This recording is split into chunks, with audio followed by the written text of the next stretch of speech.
It's been a busy week for FPU athletics. Volleyball matches, soccer matches, and oh yeah, Fresno Pacific's brand new website. We will talk with Athletic Communications Director Jeremiah Wood about all the new bells and whistles, and we will of course have highlights from all the thrilling volleyball matches. It's all coming up right now on Inside Fresno Pacific Athletics.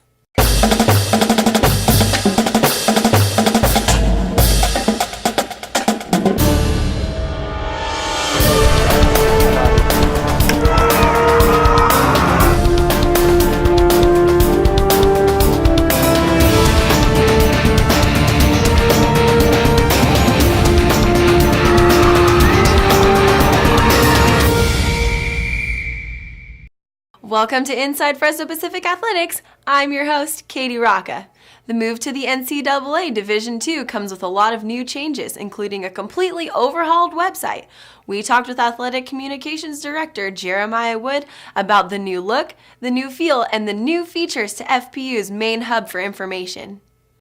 We wanted our new website to not only be on par with some of the top Division II NCAA schools that we're competing with now, but we wanted it to be at the same level as a Division I program. And so we spent the summer working with Sidearm, working with their designers, agreeing on what kind of look we wanted to have, and then some of the new features we wanted to add. We have a really talented communications department here. I'm going into my third year at Fresno Pacific, and we have made just tremendous strides in the media aspect of our athletics department. We have a full-on department with myself, with Brandon Tripp, with Matt Mazzoni as our communications assistant now, and a lot of talented student assistants and interns. What we want to do at the end of the day is get the word out about Fresno Pacific athletics, about all of our sports teams. We want our coaches to be able to use the website as a recruiting tool. We want kids, when they first see that website, we want it to stand out. We want high school athletes to be excited about what Fresno Pacific's all about, and we really want them to know, Fresno Pacific's not just about winning games, which we're going to do a lot of, but there's a lot of other stuff that goes on, and it's a great fit for aspiring student athletes. We're really excited about adding Twitter to the site. That was something we really pushed for because we wanted to give fans kind of an up-to-the-second access to whatever breaking news was going on. At the same time, we wanted them to be able to follow stories that maybe don't appear on our regular website all the time. We've added post-game highlights. We've added a weekly Inside Fresno Pacific Athletics show that every week it highlights some of the things that are going on, both the games that week, and we usually try to do a feature story on one of our athletes or one of our coaches. We wanted to have video. We wanted fans to be able to play video right from the homepage and to be able to access, a lot of videos from the homepage and be able to kind of visually see what's going on.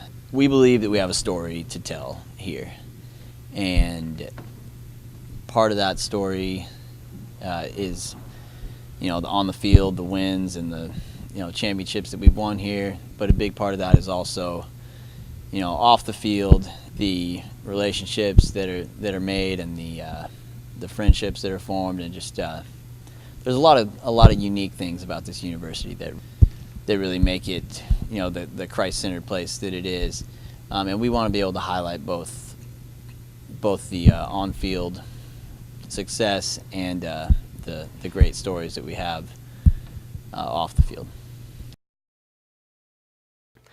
After not seeing our volleyball team at home for the first month of this season, we finally got our first look at our number 25 ranked team in the country. Here with the highlights is Brandon Tripp.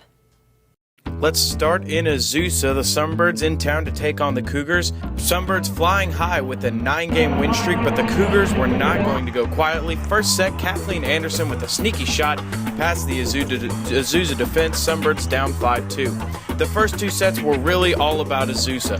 Sophie Burns gets the kill there, followed by Joy Rinke, who hits it off of Jessie Alcorn's block. Cougars would take the first two sets, but in the third set, FPU came fighting back. Anderson with the kill here, scorching it off the Cougars' block. FPU would take the third set 26-24. Hoopia Inc. with the big kill here. One of her 20 on the night, and the comeback was on. It wasn't just offense that led the charge. Anderson and Inc. teaming up there for the block, and Anderson again, this time with Erica Adachi. The Sunbirds would dominate set 4, and here it is in set 5. Morgan Williams closes it out. FPU completes the comeback to win 3-2. Next up was an exhibition match with Fresno State.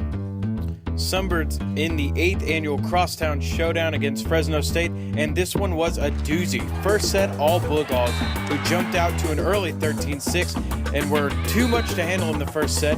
Great awareness here, though, by Morgan Williams, the freshman, who knows exactly what to do with the misplayed ball. The Bulldogs would take the set, though, 25-19. Second set looked to be going the same way, as Fresno State jumped out to a 21-14 lead before the Sunbirds closed the set out on a 14-5 run, thanks in part to Hoopia Inc., who had 25 kills on the night. Third set, more of the same. A lot of attack errors from FPU that put them down early, but they managed to come back and take the set 27-25 and go up 2-1 in the match. Dogs would win the fourth set, and in the fifth set, it's Kathleen Anderson and Kara Mitchell who helped put the Sunbirds up at an 8-6 lead. But Fresno State fought back to go up 11-9, and on this kill, they would take the set 15-11 and the match, their first ever win against Fresno Pacific.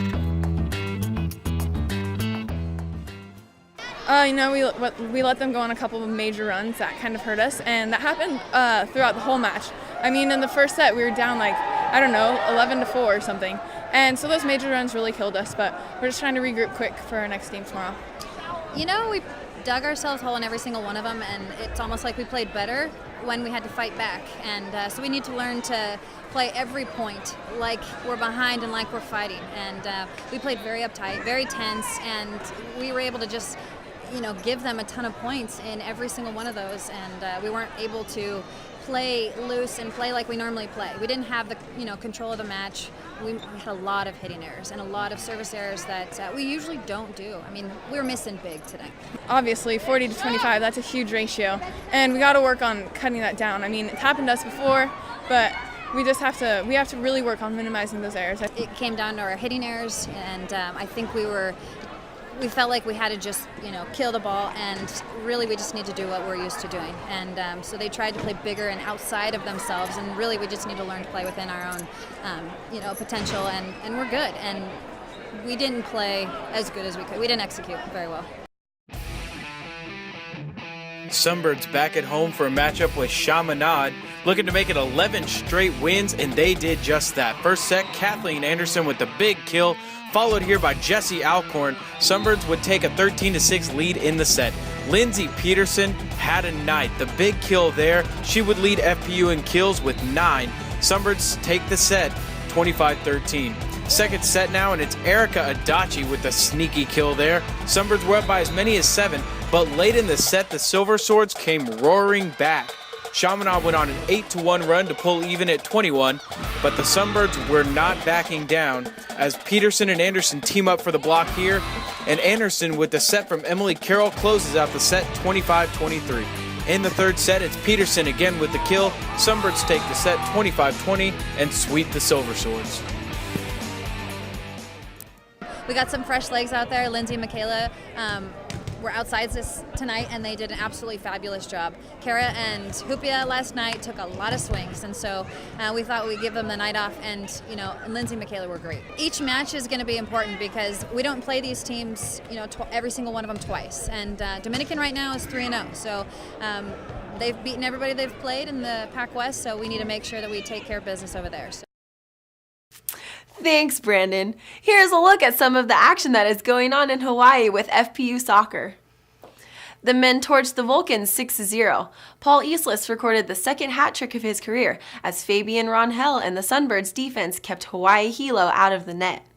The ladies got their first win of the season in Hilo. A 76th-minute goal by forward Demi Hamilton lifted the Sunbirds to a 1-0 win over the Vulcans.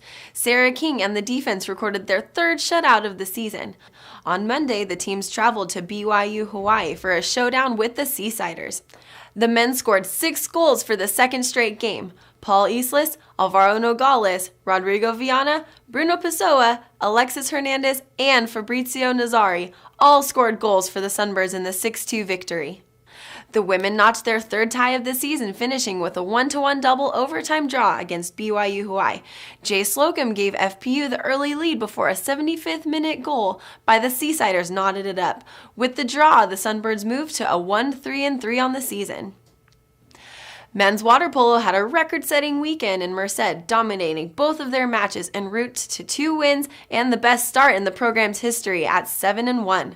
Goalkeeper Jake Finney led the way for the Sunbirds with 27 saves in the 2 matches, including 2 penalty saves. Glenn Lyon led FPU in scoring, netting 5 goals in a 15-5 win over Delta College. Zlatko Vlasic and Ian Roos led the way for a balanced FPU offensive attack in Game 2 with 3 goals apiece. You may have noticed, my voice is a little raspy, probably from all of the yelling and screaming I did Tuesday night at the FPU versus Fresno State volleyball game. Maybe you should try it sometime. It's really fun and fulfilling as a fan to lose your voice for your favorite team. Here are your chances to go crazy for FPU athletics this week. Tonight, our soccer teams are back in action in Hawaii as they take on Hawaii Pacific. The men will kick off at 3:30 Pacific time, followed by the women at 6 p.m. On Saturday, the volleyball team will travel north to take on PacWest co-leaders Dominican. Game time is set for 7 p.m. in San Rafael. Water polo will be in Riverside for the Lancer Invitational this weekend. The Sunbirds will play 2 matches on Friday against Concordia and Occidental College, followed by games against Laverne University and Chapman University on Saturday. Tennis will be at the ITA Regionals this weekend in Los Angeles, and on Tuesday, volleyball will be back at home for a showdown with Hawaii Hilo at 7 p.m. Remember to get all of your Sunbird news and information at the new and improved FPUathletics.com and on Twitter at FPU Sunbirds. Thanks for joining us this week, and we'll see you next time right here on Inside Fresno Pacific Athletics.